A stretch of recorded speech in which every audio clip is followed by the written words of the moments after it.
आज मला या ठिकाणी सांगितलं पाहिजे की आपण जो शेतकऱ्यांना नमो शेतकरी महासन्मान योजना आपण सुरू केली, केंद्र सरकारचे 6,000 आणि त्यासोबत राज्य सरकारचे 6,000, आज त्याचा आपण हप्ता हा शेतकऱ्यांच्या खात्यामध्ये जमा केलेला आहे।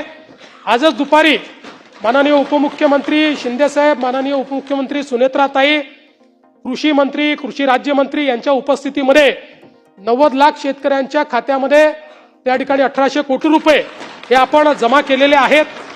आणि आता मला सांगितलं पाहिजे की केंद्र सरकार आणि राज्य सरकार मिळून आतापर्यंत शेतकऱ्यांच्या खात्यामध्ये जी काही केंद्र सरकारची योजना आणि आपली नमो महासन्मान योजना आहे, या दोन योजनेच्या अंतर्गत शेतकऱ्यांच्या खात्यामध्ये 90 लाख शेतकऱ्यांच्या खात्यामध्ये 54,000 कोटी रुपये आपण जमा केलेले आहेत।